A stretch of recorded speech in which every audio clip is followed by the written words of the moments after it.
Thank you for tuning in to the Feel Better Show today. I'm sitting here with Les Stroud at his beautiful home near Grants Pass, Oregon. You probably know Les from Survivorman, possibly his new show Wild Harvest. He's also a musician and an artist. And I'm going to be talking with Les about feeling better by connecting with nature.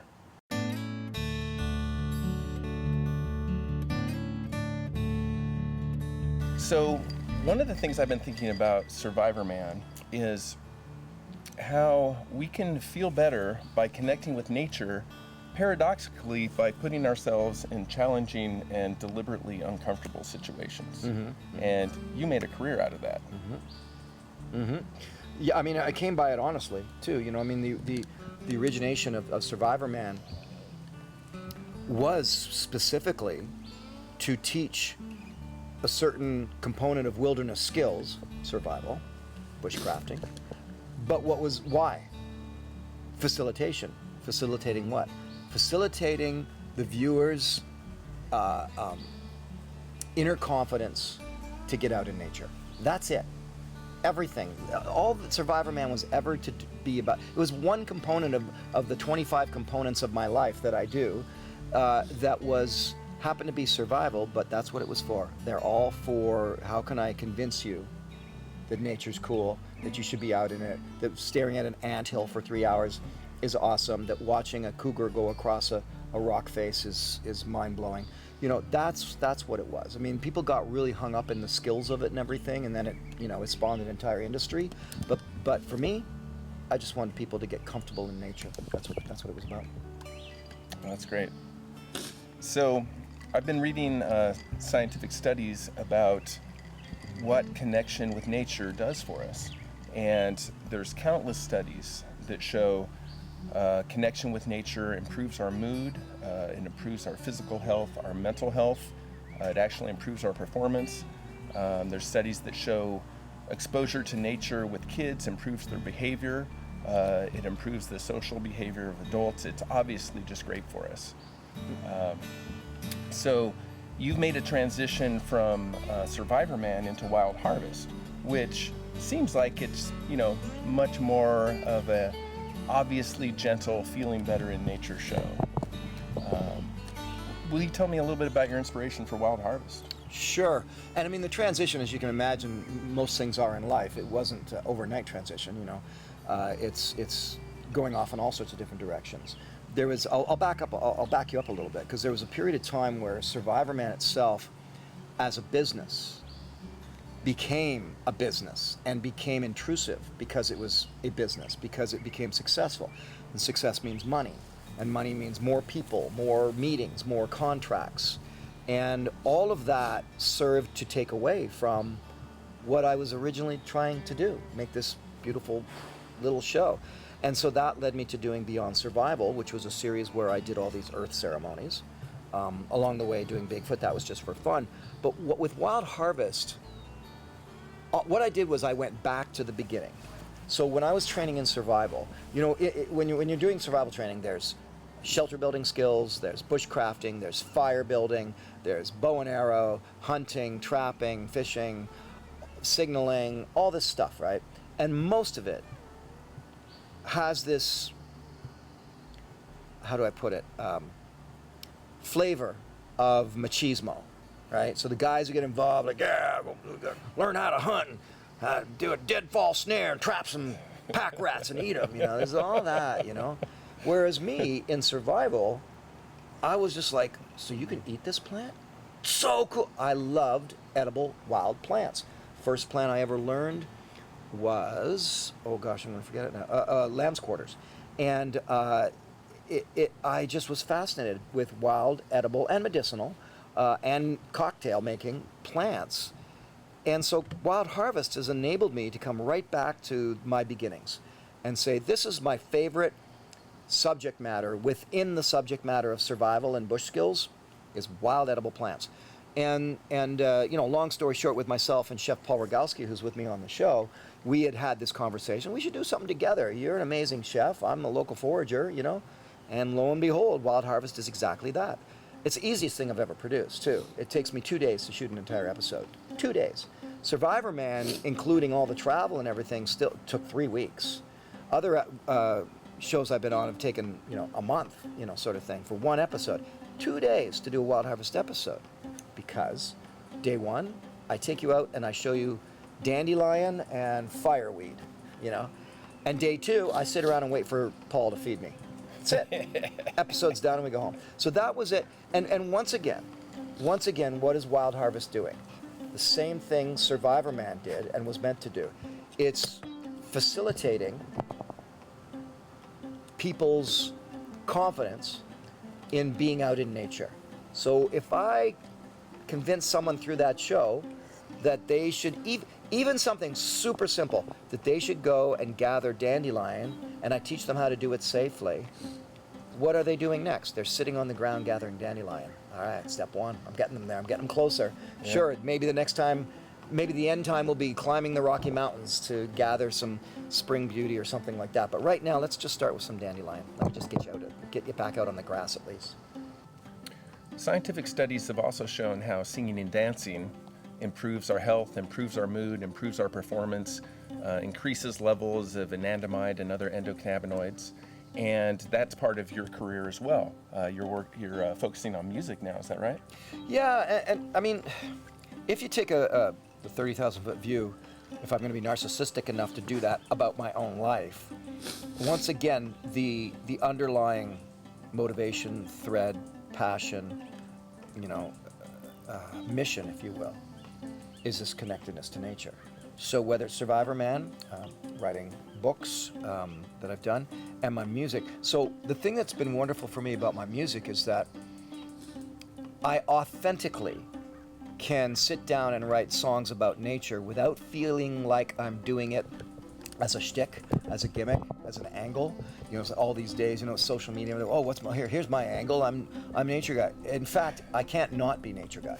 I can't not write about nature. And even if I'm writing a love song, in the wonderful spirit of John Denver, I still use nature as a metaphor. Annie's song, you fill up my senses like a night in the forest. Like a mountain in springtime, like a walk in the rain. That's all nature metaphor. So that's what I do musically. And so then I'm hoping that through that people are touched emotionally, spiritually, if you will, with lyrics that are constantly connecting them back to nature. So with the new album, for example, tentatively titled Mother Nature's Son, because I did a cover of Paul McCartney's Mother Nature's Son, but the rest of the songs are all mine. There's one song's called Walk in the Wilderness. One song's called Take a Hike. One song's called Cold as the River. I stay there. And it's not about me staying in my lane. I love to paint outside the lines and get out of my lane. I just can't not do it this way. Authentically for me, I can't not write about nature, celebrate nature, which also means at times, though this isn't predominantly my way, even a call to action, nature protection. You mentioned scientifically a couple of times. Well, this isn't even random anecdotal. Well, it is anecdotal, but still it's serious science studies. A patient will heal faster, require less painkiller, if all they can do is see a tree outside their hospital room window. Okay, so expand that. They just see a tree and that happens. What happens if you get them out in nature? And you talk about aromatherapy, we're being bombarded with a billion combinations right now that we didn't have to buy in apothecary somewhere. This is our aromatherapy happening right now. So I get all that. I love that science supports something that is near and dear to my heart. So now you don't feel so wooey, like, oh, this is our new age scenario here. We all want to touch the earth and be in touch with it. It's like, no, actually, this is pure reality and survival, man. Without being connected to nature, we fall apart. And I know people live in the city and they don't have anything to do with nature at all. Some of them even hate it. Well, more is their loss because, there's life out here. Even this yard we're sitting in right now, when we moved here, this was a flat green lawn, nothing else. So other than this maple, every tree that you can see, I planted. All this grass that's grown up, I let grow up. And then I went out and grabbed a few things from the forest and transplanted. Why? Why did I do that? so nice and clean, Les. A nice, clean, flat lawn. I'm tangenting now, Cedar, but in my opinion, big square green lawns are sterile green patches of nothingness that grows basically worms and earwigs. And people say, oh no, our lawn, we use it for this. Do you really? Do you really use your lawn? When was the last time you even went out on it? Did you ever walk barefoot on it? You don't have teenagers throwing the frisbee out there. You don't have toddlers playing it. Now, if you do, great. I am anti-lawn, but I'm not anti-recreation, like football games and all the, soccer, all that. But most people have these big sterile patches in their front yard and their backyard. If I could change that, I don't go on rants or on missions or on causes, but if I could get everybody to get rid of the number one use of water on the planet, bar none, the lawn, man, I would die a happy man, and then doing stuff like I've done here is case in point, just again, I think the science of that bears me out, Yeah. It seems obvious to me that since we evolved, not in cities or even in villages, but immersed in nature, that as our species evolved, we were looking up through, the dappled sunlight through the trees of the savanna in Africa. That was our entire experience, 100% of our lives for hundreds of thousands of years. And we carry all of that DNA with us. It hasn't changed in the last few hundred years with the Industrial Revolution. So, yeah, I agree that the fact that, science is backing up the obvious feel-good potential of connecting with nature, and not just feeling good, in a narrow sense, but feeling good in terms of living a better life, showing up as a better person in my family and my community, making better decisions for my society and for the world. Mm-hmm. I think what we can kind of scream it till we're blue in the face, but those realities that it's proven, you de-stress quicker, you get in touch with yourself a lot, you become smarter, stronger, more capable in every way, shape, or form by doing what?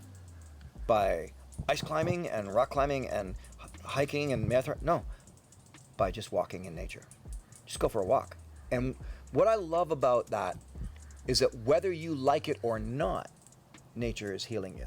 Whether you want it to or not, nature heals you. We're getting the benefit of this right now. We're sitting on a couch. We're propped up and away from this. We could be on the ground, which would be even better. By the way, because I'm in bare feet right now, and so I didn't do that for the sake of this interview. I just thought, we're going to be sitting out there. I want my feet on the ground, Yeah. To let that energy transition take place and the transaction, I guess. So again, what I love about it is that whether we like it or not or want it or not, nature heals us. It's what it does, I think a struggle for me, though, I don't want to isolate, but I'll say it this way, are the city dwellers, are the people who live in the city, don't know anything else, and you mention nature and they go, ooh. I mean, one of my favorite comedians is Jim Gaffigan. But Jim is a self-professed indoorsy guy, right? I'm what you call indoorsy, because nobody ever says it. It's always outdoorsy. But I love him, and then I hate him when he does those things, talking about how much he hates nature, sort of thing. What I found is, other than it's part of it is ignorance, not knowing, but it's mostly the ignorance of just not knowing how to be out in nature. I've always loved taking neophytes, newbies, greenhorns, all those terms, for people who've never been in nature, and say, let me show you how to be out here. And within 2 hours, they're comfortable, they get it. Earlier we had a little daddy longlegs walk up on me. I know people that would have freaked out and ran inside if a little daddy longlegs had come anywhere near them.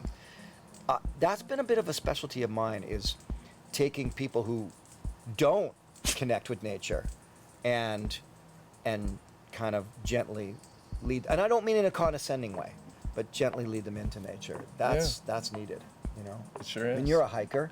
For you it'd be easy. I say, come on with me, and we'll go. You're boom, you're there, you're home, you get it. But think of how many people that they're like, yeah, no thanks, I'm good. Go off and do your little nature thing. Camping, really? Look, I was going to do a television series once on canoeing. Right? You know why I couldn't get it launched? Because less than 2% of Canadians actually canoe. That's how you and I go out. We could even bump into each other in the Marble Mountains, and we think like, yeah, so many people out here hiking and everything. But compared to the general population, it's still a tiny, tiny percent. And I don't think everybody needs to be an outdoor athlete, but if I can get them, like through Wild Harvest and stuff, if I can get them just sitting on the lawn picking dandelions to make fritters or add to their salad, that's step one. So that's the way I kind of look at it, you know. You got to walk before you can run. Yeah. Not everybody's going to be Survivorman. That was never the point. You know. Yeah. That is over the top in many ways. I think Wild Harvest gave me an opportunity to pull back from the sensationalism of survival, which then got bastardized by all the reality shows. But yeah, that's why I love the Wild Harvest, because just nice and gentle. Yeah. But the drama of Survivorman introduced so many people to that love of nature. Well, that's the other side of me. I'm an entertainer. You know, I love entertainment. I love some of the music I write might be absolutely what you'd think. Finger-picking acoustic Americana folk. And then I write bombastic progressive rock. You know, 16-minute epic songs with 3 different solos and big. So entertainment I like. And when I did Survivorman, I knew enough to be charming, to have a little twinkle in my eye if I say something, you know, because I'm not a comedian. I can't do shtick, but I have a good dry wit. So bring that into Survivorman. Be funny if something's funny. You know, mock your own self, which is the funniest part, you know. And that's entertainment. I mean, that's the Trojan horse of it, right? Is people first enjoyed that film work because they would say to me, I'm sitting in the hotel room and I'm scanning the band on the TVs and your show came on. And I thought, what in the heck is it? They'd never seen anything like it before, and that was the catch. That was my ticket in. Nobody'd ever seen anything like that. Rock stars on tour buses. Yeah, man, we used to watch you on our tour bus all the time. Nothing like it. And that's just, that's the magic and the passion of creation, you know, entertainment creation sort of thing, you know. I mean, look, you and I are doing this right now. We're having this conversation. We could be sitting with suits on. We could be sitting at a table with glasses of wine. You knew you were going to talk to a guy who's focused on nature and the outdoors. We're sitting under a maple tree. We moved the couch over here so we could be here with every, you know, being filmed and talking. That is also presentation, and why not? Why not? You know, if we're going to talk about nature, all the better that I'm in the dappled sunlight underneath the maple tree with you. You know, Absolutely. that part of it just makes sense. Yeah. Well, this has been a great conversation, Les. I really appreciate your time today. Oh, it's my pleasure. I think, you know, in the end, I don't know where you go with all of this, Cedar, but one thing I kind of don't do is I don't really pick up causes. I support lots of causes. Like I think, you know, the SeaWorlds should be shut down. I don't think dolphins should be in captivity or cetaceans of any sort, and so on and so forth, right? But I have learned along the way, that's also not my personality. My personality is not to be a cause-driven, fist in the air. It's just, you know, so I've had to discover, well, how can I do it? You know, an interview like this or a show like this is one of the ways. I'm not standing on a soapbox, you know, saying, you know, other than my little rant on lawns, but that's where I get it in. You know, we have a situation like this where we can chat about nature, and then certain things come up.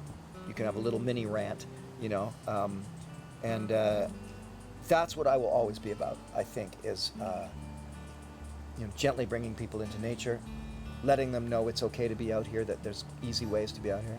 I mean, when I go camping, I'm REI's best friend because I have all the greatest gear going, you know. I want to be comfortable out there, and that's the thing. If I can make people comfortable out in nature, then Mother Earth, she'll take over from there. Yeah. It's her job, not mine. I just want to get them there. Yeah. So, thank you. Even if they don't want it, Mother Earth will subvert it. Always, always. Yep. Thanks. Cheers. Cheers. Okay. Well, thank you very much for tuning in today to the Feel Better Show. We've been talking with Les. He's got so much great work out there, and we will put links in the description of the episode so that you can connect with what he's doing. Please tune in to the next episode. It comes out in 2 weeks. Please subscribe if you haven't done so. Leave any questions in the comments section, and we will see you in the next episode.